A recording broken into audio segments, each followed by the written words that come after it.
আজই ডাউনলোড করুন আর এনজয় করুন আপনার পছন্দের শো।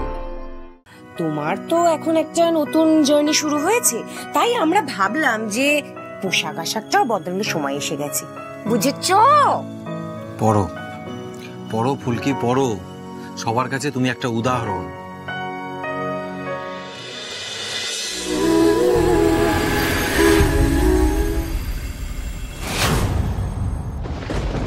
এ কি, আমার শাড়িগুলো কোথায় গেল?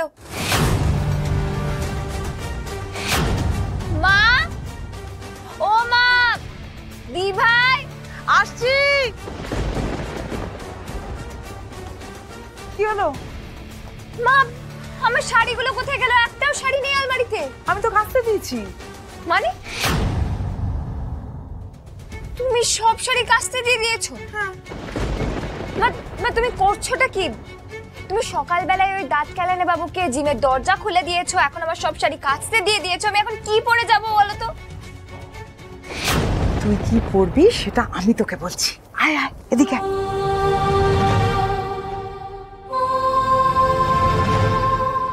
এই দেখ। এটা পরবো আমি? কেন পরবি না শুনি? মা দেখো, আমি কখনো এইসব পরিনি, আমি সবসময় শাড়িই পরি।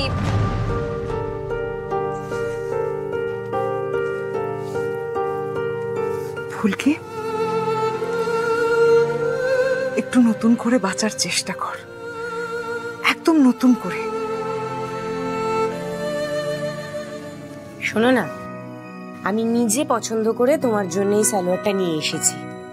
দেখো, তোমার তো এখন একটা নতুন জার্নি শুরু হয়েছে, তাই আমরা ভাবলাম যে পোশাক আশাকটাও বদলানোর সময় এসে গেছে, বুঝেছো? পড়ো পড়ো ফুলকি, পড়ো। সবার কাছে তুমি একটা উদাহরণ। আরে কি হবে, তুই তো বিয়ের আগে এই সমস্ত সালোয়ার পরতিস। দেখবি তো স্যার কেমন আনন্দে লাফাবে। সিটিও মারতে পারে, বলা যায় না। আচ্ছা ফুলকি, তুমি রেডি হয়ে নাও, আমরা বাইরে ওয়েট করছি। হ্যাঁ, কি হচ্ছে ভাই, এখানে তো ভিড় কেন? অরণ্যদা, আমরা ফুলকি দাসের নিউ লুক দেখার জন্য ওয়েট করছি। New look? ইয়েস।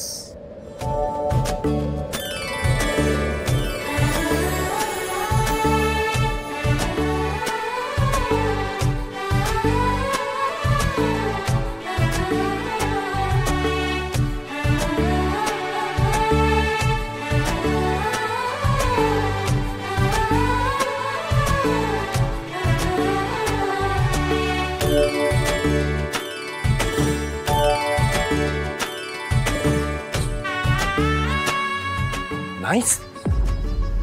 এখন একদম পিসিমা কাটিং লাগছে না তো? কিউট লাগছে। আই মিন ছেলে মানুষ লাগছে আপনাকে। মানে এখন আপনাকে দেখে একদম মনে হচ্ছে না আপনি বকাঝকা দেবেন বলে। উপস, সরি। এখনো পিসিমাই আছেন।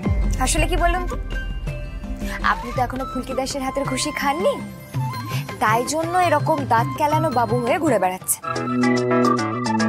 যেই দিন ফুলকি দাসের হাতের মার খাবে, সেদিন আপনার মুখের এই হাসিটা একদম বিগড়ে যাবে। আমি চলি। হ্যাঁ, সাবধানে আয়।